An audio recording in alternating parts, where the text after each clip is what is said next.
마태복음 13장에는 천국에 대한 예수님이 가르치신 유명한 비유들이 등장합니다. 네 가지 땅의 비유가 나오고요. 우리가 알고 있는 씨 뿌리는 비유예요. 근데 이것을 정확하게 비유의 이름을 붙이자면 네 가지 땅의 비유라고 부르는 게 더 합당합니다.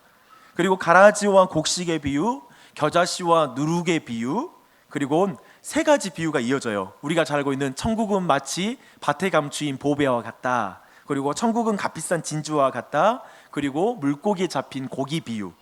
이렇게 이 모든 것이 천국에 관련된 비유로 13장에 등장하는 것입니다. 비유가 굉장히 많죠. 하지만 여기서 가르치는 목적은 딱 한 가지예요. 그 가르치는 한 가지의 목적이 뭐냐면 천국의 비밀을 알려주는 거예요. 뭐라고요? 천국의 비밀을 알려주는 것. 우리가 천국의 계단은 들어봤어도 천국의 비밀을 들어본 적이 없는 분들도 이 자리에 계실 수 있어요.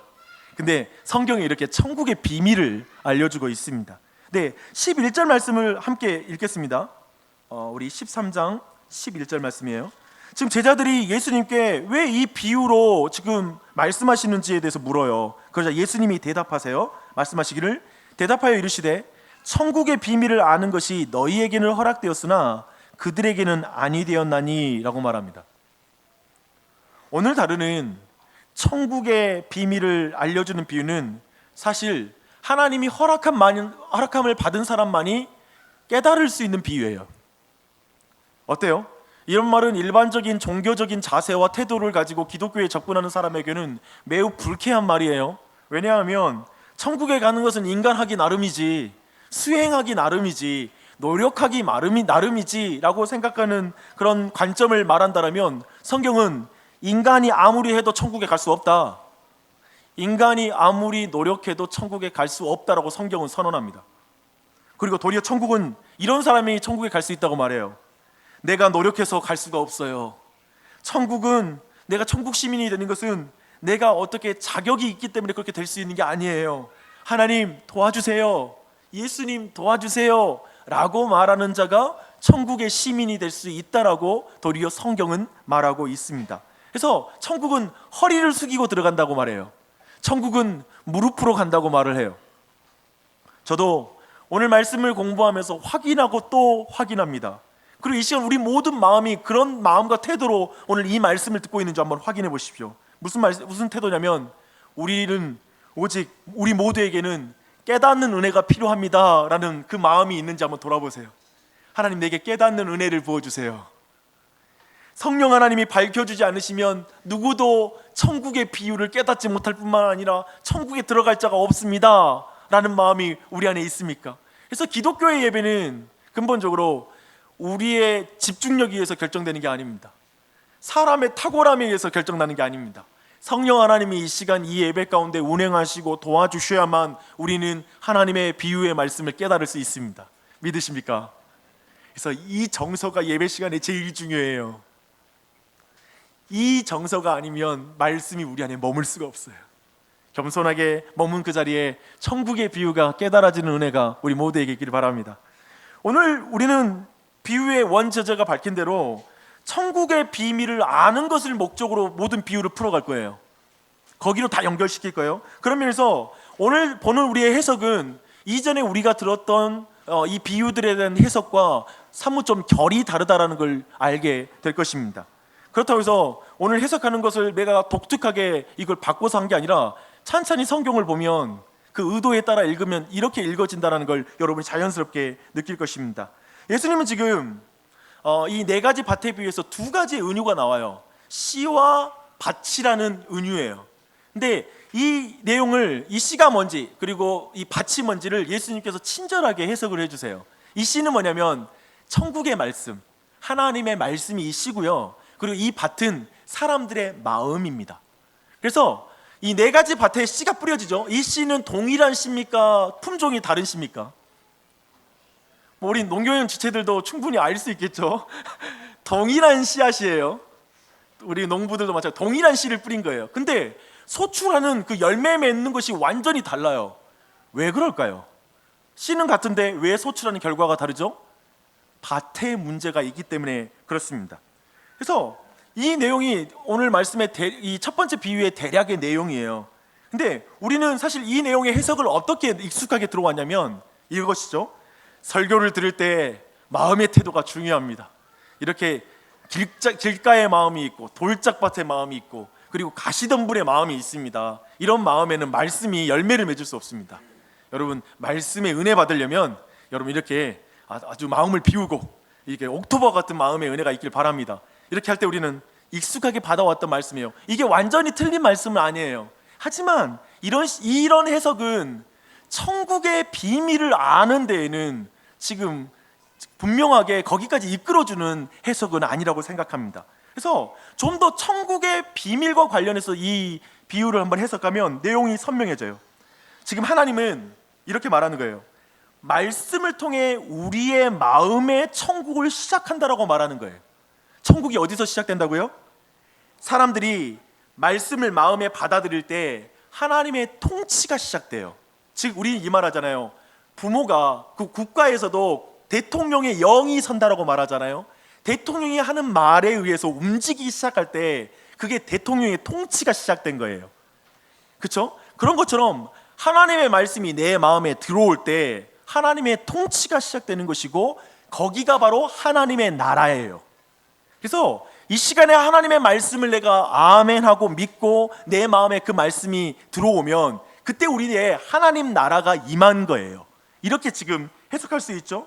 그러나 안타깝게도 오늘 이 비유는 명백하게 사람들 대부분은 그 통치하에 있지 않을 것이다라는 걸 밝히는 게 이 네 가지 밭의 비유의 의미예요. 대부분의 사람들은 하나님의 말씀, 곧 하나님의 다스림에 대한 수용성이 굉장히 떨어져요. 그래서 거절하죠. 그래서 오직 네 번째 종류의 밭, 그 좋은 땅만이 오직 그 하나님의 말씀을 수용하고 하나님의 통치를 받아들이는 걸 볼 수 있습니다. 그래서 이 비유에서 우리가 천국의 비밀에서 한 가지 알 수 있는 부분은 뭐냐면 하나님의 말씀이 이 세상 가운데 모두에게 들려지고 선포되고 있으나 실제로 하나님 나라가 마음 가운데 임한 것은 소수이다라는 것을 우리가 알 수 있습니다. 예수님은 이 당시에도 정말 크신 능력으로 모든 사람에게 나타냈어요. 무리들에게 나타냈어요. 그리고 그럼에도 불구하고 소수의 사람들만이 하나님의 말씀에 긍정적으로 받아들였고 예수님의 나라에 들어왔다라고 지금 하나님 말씀하고 있는 것입니다. 이것이 예수님 당시나 지금이나 동일해요. 예배당 안에도 수없이 많은 사람이 동일한 메시지를 들을 수 있어요. 하지만 거기에 대한 반응은 굉장히 달라요. 다수의 사람들은 왜 천국에 들어가지 못하는 것일까요? 세 가지 밭이 그 이유를 차근차근 설명해 줘요. 첫 번째 사람들은 하나님이 말씀으로 통치하는 나라를 듣기는 하지만 그런 천국의 매력을 느끼지 못하는 사람들이에요. 이렇게 생각해요. 이 사람들은 매우 현실적이에요. 보이는 것만 믿는 사람들이에요. 그리고 매우 물질적인 사람들이에요. 근데 이 사람들에게 이런 말이 너무나 와닿지 않는 거예요. 하나님께서 여러분의 마음 가운데 말씀으로 여러분을 통치하십니다. 그러면 무슨 말이야? 보이는 세상이 전부인데 이 세상을 통치하는 분이면 모를까? 내 마음 통치하는, 그것은 내가 통치할 테니까 그런 말씀 하지 마시고요. 마치 내 마음의 주인은 나예요. 이렇게 내 마음을 말씀으로 통치한다라는 이런 말씀이 와닿지 않는 것입니다. 그래서 매우 그러한 메시지들은 현실적이지 못하고 매우 낭비 있는 말이라고 생각하는 것이죠. 두 번째 부류의 사람이 있어요. 이 사람들은 말씀에 기쁨으로 반응하지만 환난과 핍박이 오면 곧 넘어지는 사람이라고 성경이 설명하고 있습니다. 마치 오늘날에도 이런 사람이 있잖아요. 예수님을 믿으면 그렇지 않은 사람과 예수님을 믿지 않는 사람과 다른 안정과 평안, 육체적인 평안, 그런 형통들을 모두가 기대해요. 그렇잖아요. 예수님을 믿는다면 이제 우리가 하나님 아버지의 통치를 받는 거잖아요. 그렇다면 우리 모두가 이제 내가 주인이 아니고 하나님이 내 주인이 되신다면 그분께서 내 삶을 하나님의 뜻 가운데 아름답게 바꿔가실 거야. 눈에 띄게 변화시키는 역사가 있을 거야 라고 모든 사람이 기대하는 거예요. 그런데 예수님을 믿고 그분을 따르는데 환난과 핍박이 따르는 거예요. 자기가 기대했던 내용과 전혀 달라요. 그러니까 그는 믿음에서 떠나는 것이죠. 그에게 가장 중요한 것은 지금 이 세상에서의 삶이에요. 지금 하나님이 내 삶의 현실을 통치하셔야 되지, 재림 때에 완전히 예수님께서 오셔서 통치하실 것입니다 라고 하는 말은 거짓말처럼 들리는 말이에요. 그렇지 않아요? 어쩌면 이런 사람들은 매우 기복적인 종교관을 가진 사람이라고 말할 수 있을 것이고, 또 매우 인간 중심적인 종교관을 가진 사람이라고 이 두 번째 부류에 포함시킬 수 있을 것입니다. 근데 이제 세 번째, 가시떨기에 뿌리였다라는 말은 세상 염려와 물질과 유혹에 막혀 열매를 맺지 못하는 것이다 라고 성경은 또 설명하고 있습니다. 처음에 하나님이 온 세상을 통치하신다고 말해서 한 사람이 교회에 들어온 거예요. 들어왔는데 가만히 보니까 하나님이 자녀들의 진학 문제는 책임져 주지 않으신 것 같아. 그리고 아이들 직장 문제는 책임지지 않으시는 것 같아. 그리고 하나님 말씀대로 살아갔다가는 이 승진이 안 될 것 같은, 그래서 지금 세상이 말하는 그런 방법을 써야지만이 승진이 될 것 같은 그런 마음이 들기 시작해요. 그리고 결정적으로는 하나님이 돈까지는 통치하지 않는 것 같아. 굉장한 마음의 힘겨움이 왔어요. 그래서 이 사람은 결국 하나님보다 돈과 권력, 섹스와 같은 우리 안에 더 매력적이다라고 생각하고 힘이 있어 보이는 것에 결국 넘어가는 거예요. 그래서 말씀을 들었지만 그것이 진짜 마음에 열매 맺지 않는 상태가 되는 것, 이러한 사람이 세 번째 부류의 사람일 것입니다. 근데 지금 저는 세 가지 밭에 대한 비유의 설명을 제가 현대적으로 우리가 와닿게 그 내용을 설명해 드렸습니다. 근데 이 내용들을, 이 사람들을 종합하면 천국의 비밀에 좀 더 가까이 우리가 나아갈 수 있어요. 지금 세 부류의 사람 모두 하나님의 통치 방법이 마음에 들지 않는 거예요. 이 세 사람들이, 이 세 부류가 하나님의 말씀을 받아들이지 않는 이유는 하나님의 통치 방법이 마음에 들지 않는 거예요. 잘 생각해 보십시오. 우리 모두는 하나님이 공의와 정의로 다스리는 그 나라에 들어가고 싶습니까? 들어가기 싫습니까?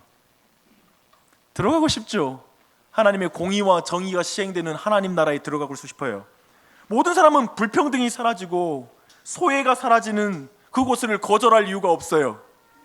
아마도 이 세상에 있는 모든 고통이 제거되고 천국에 들어가고 싶지 않는 사람은 아마도 아무도 없을 거예요. 우리 모두 천국 가고 싶은 사람 그러면 무슬림도 가고 싶다 그러고요, 불교도들도 가고 싶다 그러고요, 그리고 지금 아주 음란한 거리를 헤매고 있는 사람도 저도 천국 가고 싶어요 라고 말을 해요.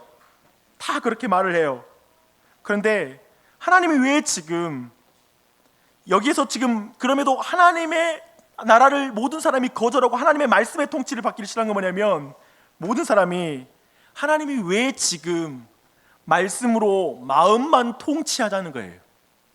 거기에 대한 불만 가운데 하나님의 말씀을 받지 못해요. 제가 그걸 좀 쉽게 설명해 드릴게요. 예를 들면 이런 말이죠. 솔직히 말해서 성경이 말하는 하나님의 통치는 죽어봐야 아는 것이잖아. 예수님이 재림해야 확실한 통치가 이루어진다고? 그 말 아닙니까? 나는 지금 내 눈에 보이는 물질의 문제, 건강의 문제를 통치하시는 하나님이 필요합니다.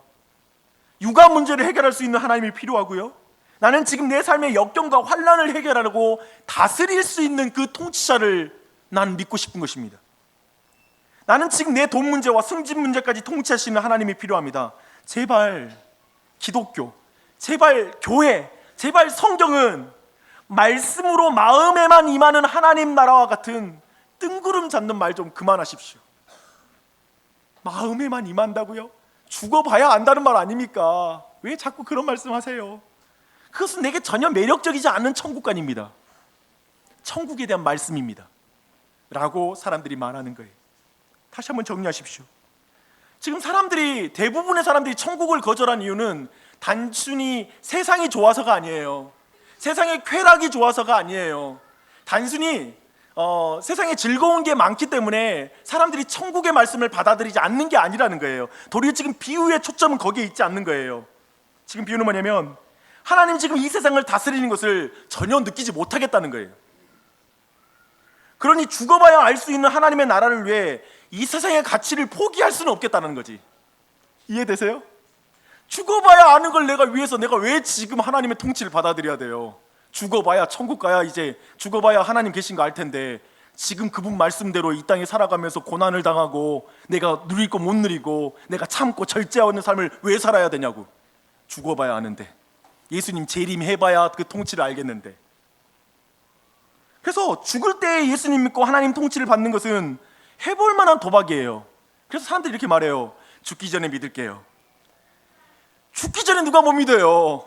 어차피 죽을 건데 천국 있다고 생각하고 예수님 믿고 죽으면 되지. 이건 도박이잖아요. 이건 뭐 손해볼 것이 없는 도박이죠. 근데 지금부터 예수님의 통치를 받아 세상의 즐거움을 포기하기에는 내 인생이 너무 아까운 거예요. 그렇지 않아요? 왜 저만 그렇게 생각하는 것 같아요? 저는 이 지점이라고 생각해요. 우리 안에 있는 갈등이 천국의 말씀을 받아들이기 쉽지 않다라는 걸 말하고 싶은 거예요. 지금 4가지 밭에 중에 3가지 밭에 대한 비유를 쭉 말했는데, 은근히 우리 안에 이 말씀이 그냥 세상 좋아하니까 계속 말씀 들어도 못 깨닫구나라는 정죄식으로 받지 말라는 거예요. 현실적으로 그래요. 이걸 통치와 관련시켜서 이해해야 돼요. 이 첫 번째 비유로 우리가 확인할 수 있는 것은 뭐냐면, 다수가 천국의 말씀을 받지 않는 것의 이유에 우리 모두가 충분히 공감할 수 있다는 거예요. 공감할 수 있죠. 교회 안에 있는 우리도 솔직한 마음도 하나님이 재림 후에 전 세계적으로 가시적으로 통치하는 게 아니라 지금 그 통치를 시행했으면 좋겠다는 생각 안 드세요? 지금. 그래서 믿는 사람과 믿지 않는 사람 사이에 분명한 구분이 지금부터 있었으면 좋겠어요. 양과 염소를 지금부터 나눴으면 좋지 않겠어요? 그래서 예수 믿는 사람들이 공부를 하는데 훨씬 기억력이 좋은 거죠. 그래서 우리는 시험을 볼 때에도 1시간을 투자하면 세상 사람들이 10시간 투자하는 정도의 효과를 나타내는 거예요. 이상하게 그렇게 돼. 예수 믿으니까 그렇게 돼버렸어. 이런 식으로 구분을 두면 얼마나 좋겠어요.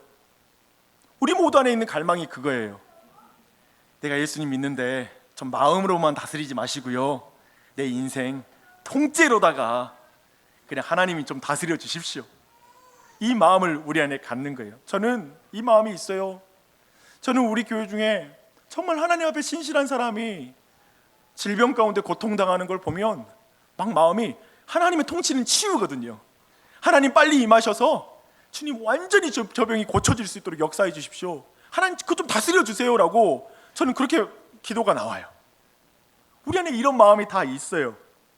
근데 두 번째 가라지와 곡식 비유에서 예수님은 이런 우리의 마음에 핵포탄을 던져버려요.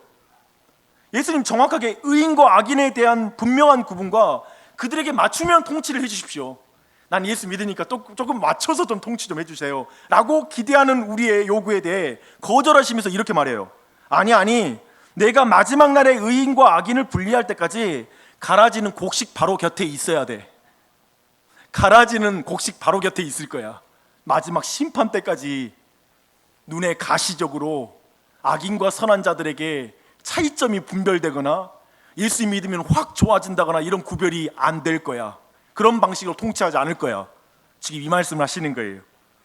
그래서 예수님의 지상 사역 동안에, 그리고 하나님 나라가 성취되어서 병자가 고쳐지고 놀라운 기적이 나타날 때에도 예수님은 사회 구조는 조금도 깨뜨리지 않는 상태로 보존하세요. 로마 정부를 엎지 않아요. 지금 유대인의 종교 구조를 바꾸지 않아요. 예수 그리스도는 이런 걸 전혀 만지지 않아요. 예수 그리스도는 오직 기적을 행하시면서 그 일을 하시되 하나님의 나라는 다른 형태로 임하는 거예요.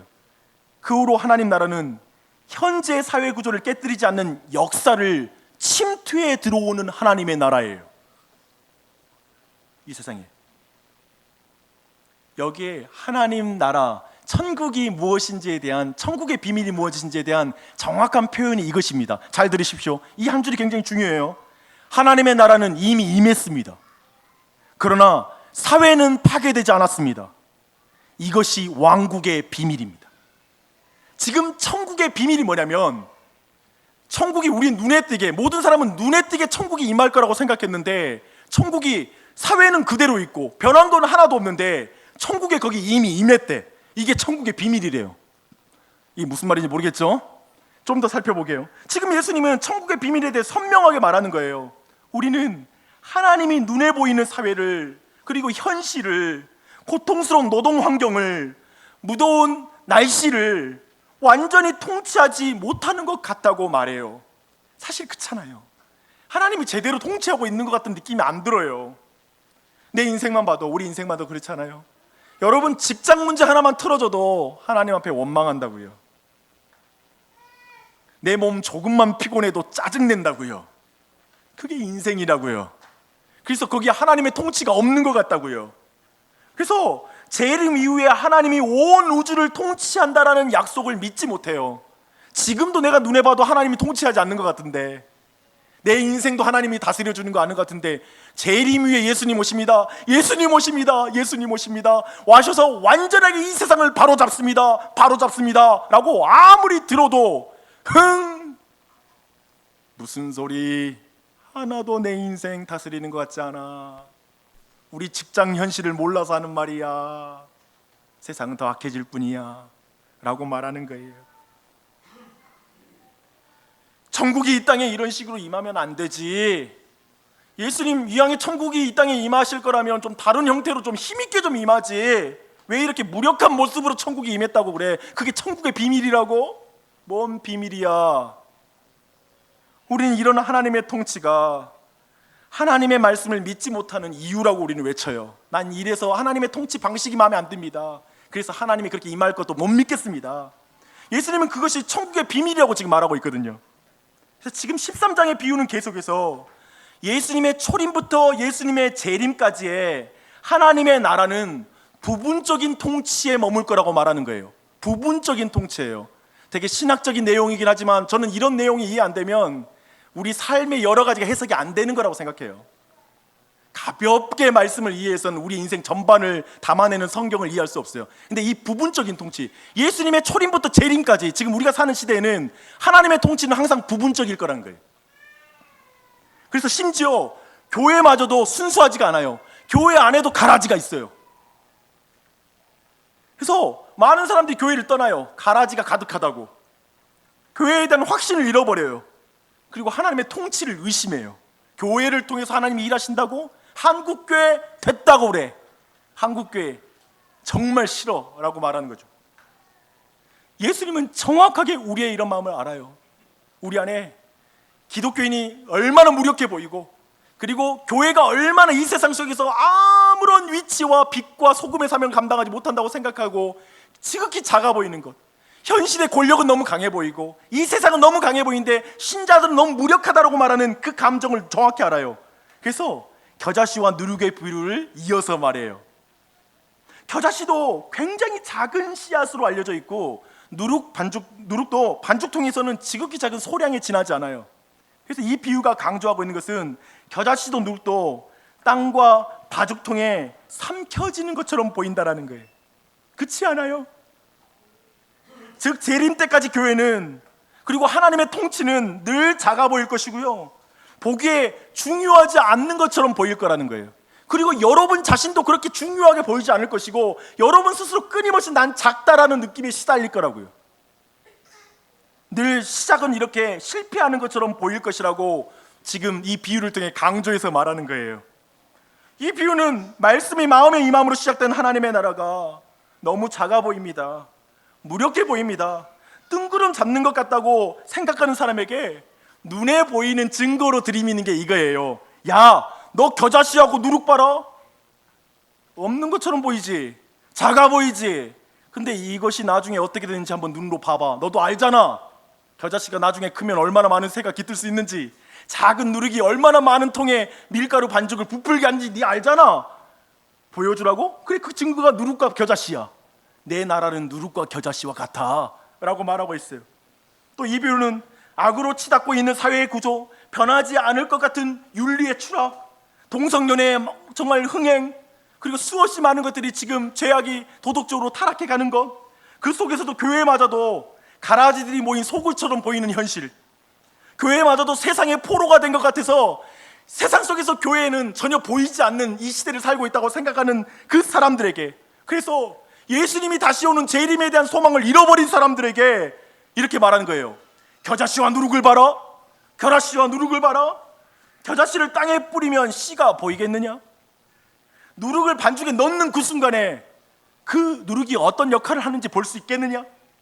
그러나 지금 예수님께서는 이 모든 비유를 통해 우리 모두에게 이렇게 마음이 흔들리고 있고 이 세상 속에서 하나님의 나라, 그리스도인, 우리 자신이 얼마나 작아 보이고 무력하게 느껴지는 그 사람들에게 예수님은 새하늘과 새 땅에 그 겨자씨와 같은 것이 점점 자라고 자라나서 새하늘과 새 땅에서는 많은 민족들이 쉬고 그리고 생명을 얻는 큰 나무가 될 것이다 라고 말하는 거예요. 완전히 충만해진 누룩통의 결과를 보게 될 거라고 말하고 있는 것입니다. 그렇게 하나님의 나라가 겨자씨처럼 이 세상에서 성장하고 있고 누룩처럼 부풀고 있다라는 게 천국의 비밀이에요.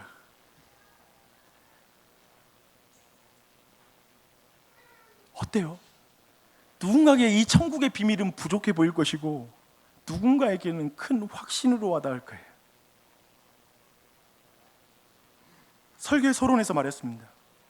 우리는 예수님의 재림까지 하나님께서 이 세상을 부분적으로 통치하신다라는 거예요.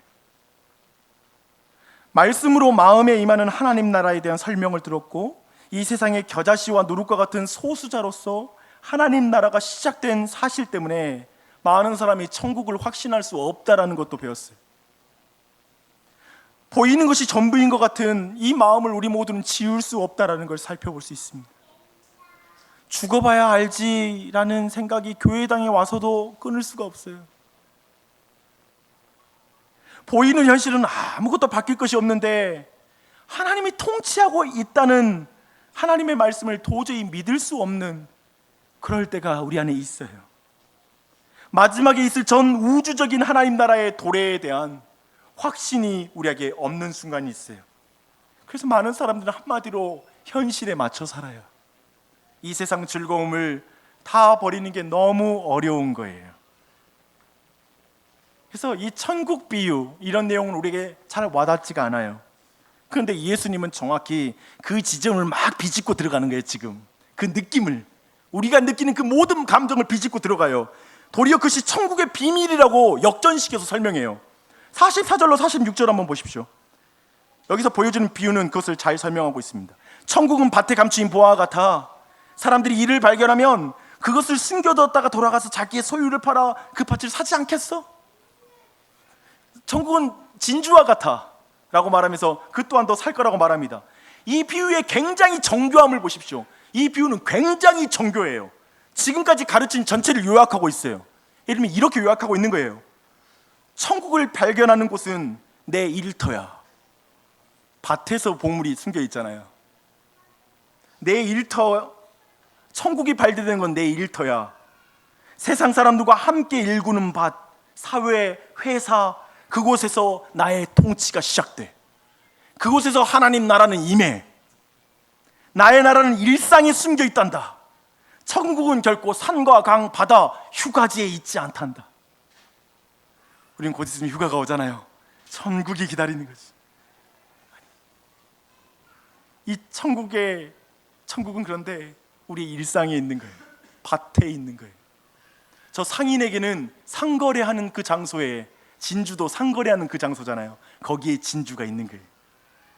이 천국 비밀을 아는 사람이 얼마나 있을까요? 그곳에서 마음에 하나님의 말씀이 임하여서 하나님이 날 통치하는 것으로 행복해하는 사람, 하나님이 나의 왕이시요 나의 주인이란 사실 때문에 마음에 만족감이 있고 기쁨이 넘치고 하나님 말씀을 지키는 게 너무 소중하고 하나님이 계신 그곳이 어디나 하늘나라라고 찬송을 고백하는 그 사람, 거기가 바로 하나님 나라라는 거예요. 하나님과 교제하고 하나님의 다스림을 받는 것을 가장 기뻐하는 사람은 이제 기꺼이 대가 지불을 한다는 거예요. 여기 말은 그렇게 함으로 하나님의 말씀으로 마음에 하나님 나라가 임한 그 사람은 이 세상에서 부분적인 하나님의 통치를 통해 하나님의 완전한 통치를 기대하기 시작해요. 그리고 기꺼이 이 세상의 가치를 포기할 수 있게 돼요. 은과 금을 팔아 자신의 재산을 팔아서 밭을 사잖아요. 그리고 진주를 사잖아요. 근본적으로 이 현실의 문제를 이기게 된다는 거예요. 여러분 기억하십시오. 참으로 하나님의 말씀으로 마음에 하나님 나라가 임한 그 사람은 이 세상에서 부분적인 하나님의 통치를 통해 완전한 하나님의 통치를 기대합니다. 하지만 내 마음이 말씀으로 하나님의 통치를 받기를 즐거워하지 않으면 이 세상에 대한 하나님의 부분적인 통치는 재림과 함께 오는 하나님의 완전한 통치를 믿지 못하는 이유가 됩니다. 아까 말했죠. 천국의 비밀은 지금 이 세상에 있는 거예요. 내 일상에 있어. 내 집에 있어. 직장에 있어. 모든 삶의 영역에 천국이 있어요. 근데 거기에서 내가 말씀으로 하나님의 통치를 받고 거기서 기뻐하는, 근본적으로 내 안에 하나님 나라가 임하지 않으면 이 세상의 부분적인 통치는 하나님 믿지 않는 방향으로 가요. 근데 내 안에 하나님의 통치가 임한 사람은 작은 하나님의 통치에 감격하기 시작해요. 이제 말씀 정리하겠습니다. 지금까지 우리는 지금 마태복음 13장을 통해 천국의 비밀을 살펴봤습니다. 부분적인 하나님의 통치, 이 세상 가운데 겨자씨와 누룩과 같이 시작된 하나님 나라, 가라지 속에 있는 하나님 나라, 다수가 거절하는 하나님 나라의 모습을 쭉 살펴봤어요. 그러나 겨자씨와 같이 시작된 하나님의 나라는 모든 민족이 나와 샬롬을 얻는 큰 나무로 완성될 거라는 성경의 완성을 우리가 함께 살펴봤습니다. 그래서 우리 모두는 주님의 날에 기대하는 게 이거예요. 계시록 7장 10절의 말씀처럼 각 나라와 족속과 백성과 방언에서 아무도 능히 셀 수 없는 큰 무리가 나와 흰 옷을 입고 손에 종려나무를 들고 가지를 들고 보좌 앞과 어린 양 앞에 서서 큰 소리로 외쳐 이르되 구원하심의 보좌에 앉으신 하나님과 우리 하나님과 어린 양에게 있도다 라는 이 외침, 이 예배를 기다립니다. 우리는 오늘 하나님 나라의 시작과 끝의 큰 그림을 살펴봤습니다. 왜 천국의 말씀을 받지 못하는지, 그 이유가 하나님이 부분적으로 통치하기 때문이다 라는 것도 살펴봤어요. 이게 비밀인데 이 비밀을 못 받아들이는 거예요. 그 통치가 완전히 완성될 최종적인 그림까지 살펴봤어요. 이것을 아는 자에게 예수님이 이렇게 명령하세요. 이 천국 복음이 모든 민족에 증거되기 위하여 온 세상이 전파되리니 그제야 끝이 오리라. 이렇게 말하는 거죠. 너 나의 완전한 통치를 보고 싶니? 지금 이 부분적인 통치 불만족스럽지?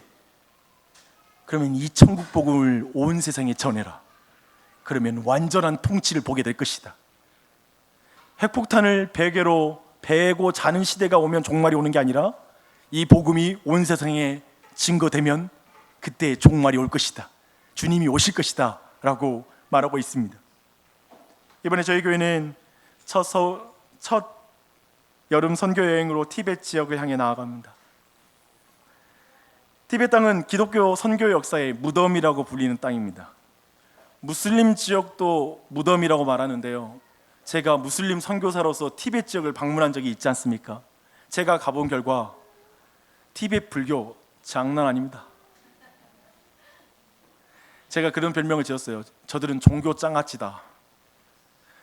내가 볼 땐 이슬람보다 더 짱아찌예요. 전체 삶을 불교가 지배하고 있어요.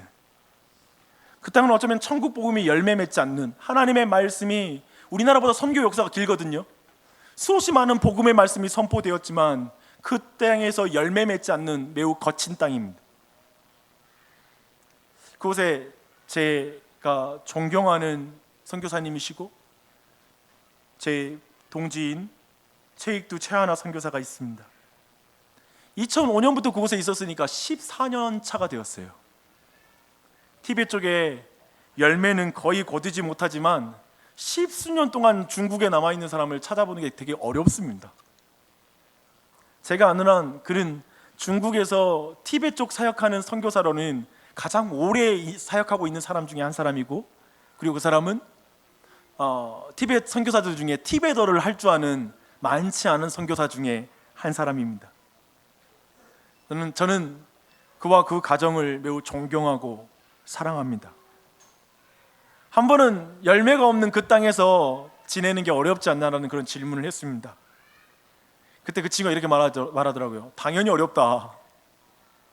그래도 누군가 말씀의 씨앗을 뿌려야 한다면 내가 우리 가정이 여기 있어야 한다고 믿는다. 그러면서 도리어 영주 목사, 마지막 날까지 더욱 열심히 씨 뿌리자. 열매 맺는 건 하나님께 있지 뭐.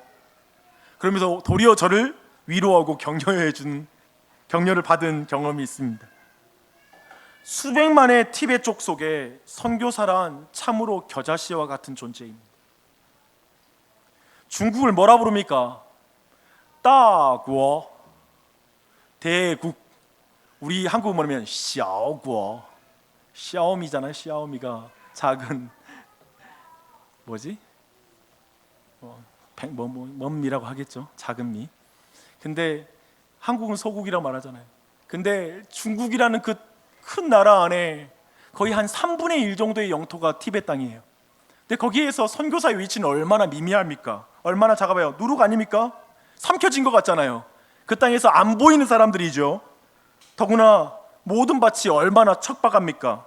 가시도 가득하고 돌들도 가득합니다. 그런 땅에서 저는 이렇게 우수한 자원이 있는 것은 낭비라고 생각되지 않습니까? 그 사람 원래 평신도로 가서 지금까지 있다가 요즘 신학 공부하고 있어요. 저는 개인적으로 어디 목사 선교사랑 비교하지 않죠. 저는 목사와 그리고 일반 평신도 선교사를 이걸 비교하는 것 자체를 그걸로 비교하는 게 아니라 그 사람이 어떠한 사람인지를 놓고 좀 평가하고 싶어요. 그런데 제가 볼 땐 그 사람은 최고의 자원이에요. 한국에서 사역하면 놀라운 사역을 할 사람이에요. 그런데 하나님은 최고의 자원을 가장 열매 맺지 않는 지역에 가장 척박한 땅에 두셨습니다. 10수년 동안 그는 자신의 젊음과 모든 인생 다 거기다 바치는 거예요. 근데 그 사람은 하나도 안 할 거예요.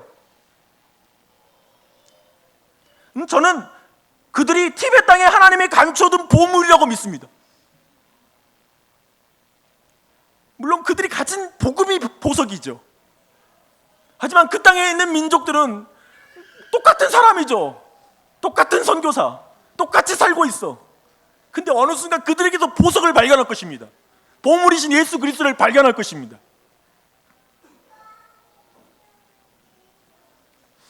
이번 팀이 선교사님을 잘 격려하고 위로하고 돌아왔으면 좋겠습니다. 선교팀은 두 가지 종류가 있습니다. 선교사 힘을 빼는 팀하고 선교사에게 힘을 주는 선교사 팀이 있습니다.